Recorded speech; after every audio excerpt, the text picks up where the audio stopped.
hydrogen atom is 0.529 Armstrong, and we know that 10 raised to the power 10 Armstrong would be 1 meter. So we need to convert this value into meters and then picometer and then into nanometer. So when we write, we have 0.529 Armstrong here. So 0.529 Armstrong would be 0.529 Armstrong, and we know that 1 Armstrong, like what are we supposed to convert it into? We are supposed to convert it into meters. So at above numerator you write meter, let's say 1 meter, and that would be 10 raised to the power 10 meters, right? 10 raised to the power 10 Armstrong. So we can get rid of this Armstrong and this Armstrong, and we will be getting 0.529 divided by 10 raised to the power 10. Simply it will be 0.529 over 10 raised to the power 10 would be, so if we solve this, then we would end up getting 5.29 10 raised to the power negative 11. Here it will be meter. Likewise, we can convert it into picometer as well. We know that, so it is a meter, right? We have it in meter. Now we can convert it into picometer. Like as I've said you that whatever the unit we want, we should place that in numerator. For example, we want picometer here, so we must place it in numerator, and we must have the corresponding relation for a meter in denominator, so that the meter and meter gets cancelled off. So from here we have 1 picometer. 1 picometer would be, so 10 raised to the power 12 picometer is 1 meter. Thus we can write 1 meter is 10 raised to the power negative 12 meters. So we can get cancelled off these and these. So when we solve this, this will be 5.29 10 raised to the power 11 divided by 10 raised to the power negative 12 would be, simply this would be 10 raised to the power negative 11. Here it will be 10, so this would just be 52.9 picometer. So after when we solve this, if we have it in already, we do have it in already in meters, so we can convert it into nanometers as well. So we can do that by just multiplying. So we have 5.29 times 10 raised to the power 11 nanometers. Now for converting into nanometers, we need to write nanometer in numerator and then meter in denominator. So we know that 1 nanometer is equals to 10 raised to the power negative 9. So this gets cancelled off with negative 2 on the numerator, so that we end up getting, so on doing that we get 0.0529 nanometer. Thus we can write in meter, this is 5.29 times 10 raised to the power negative 11 meter, and in picometer it is just 52.9 picometer, and when we write it in nanometer it is just 0.0529 nanometer. So in this way we have written the radius of hydrogen atom in meters, picometer and nanometer. Here we need to convert 1000 nanometer cube to picometer cube. So here we have, while solving the such problems, we should always be aware that since it is not single, it is a nanometer cube, so we must convert each nanometer into picometer. But that's why it will be 100 nanometer cube is equals to 100 times 1 nanometer times 1 nanometer and times 1 nanometer.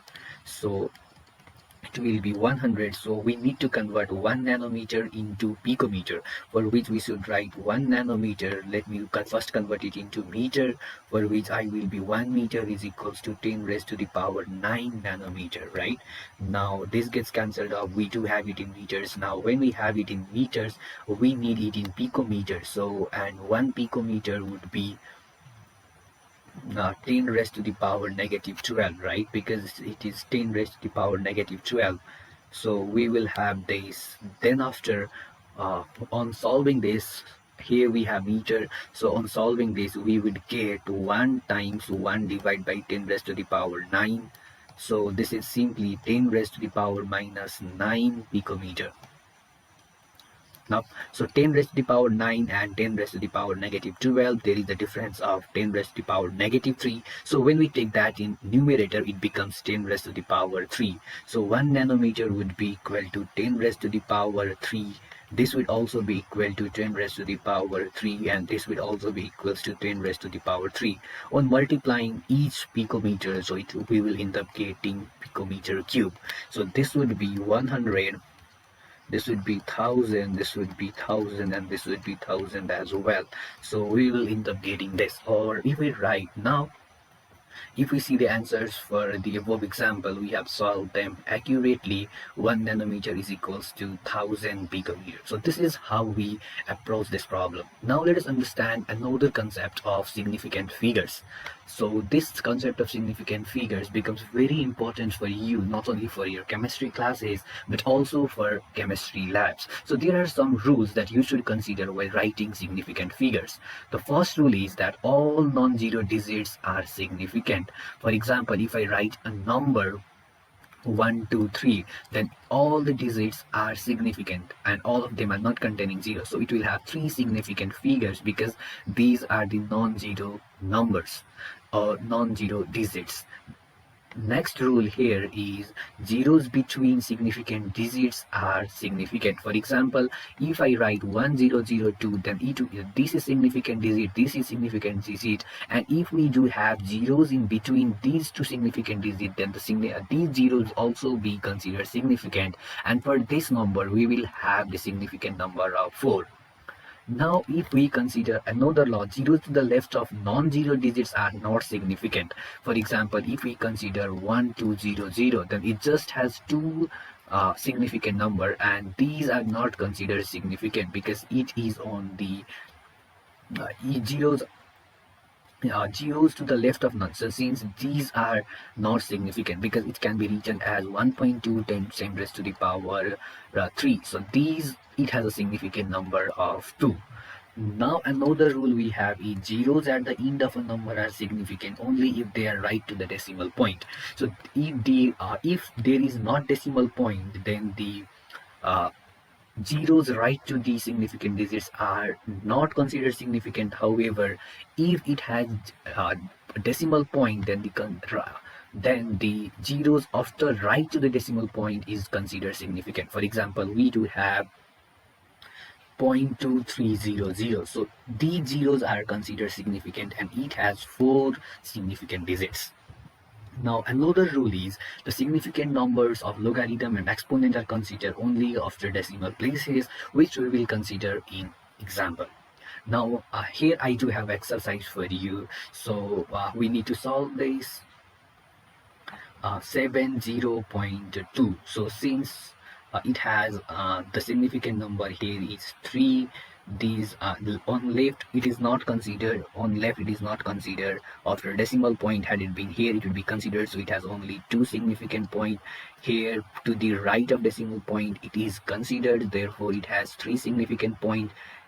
4.7 it has 200, these twos are not considered significant, therefore it has 1. 706, there is a 0 between two significant numbers, thus it is considered significant as well, therefore this is 6 3, and here 400. The zeros after right to the decimal places is considered significant, and thus these will also be considered significant, so it will have 4 decimal places. Here to the left is not considered significant, therefore it has only 1 and 0.0. These 2 and zeros are considered significant, however these are not considered significant, so it will be 2. Likewise, these 204 is considered significant, therefore it would be 4. 1.0, here it will be 2, so here 10402. These number are considered significant, so it will be 5, and here it will be 3, and here it will be 3 as well.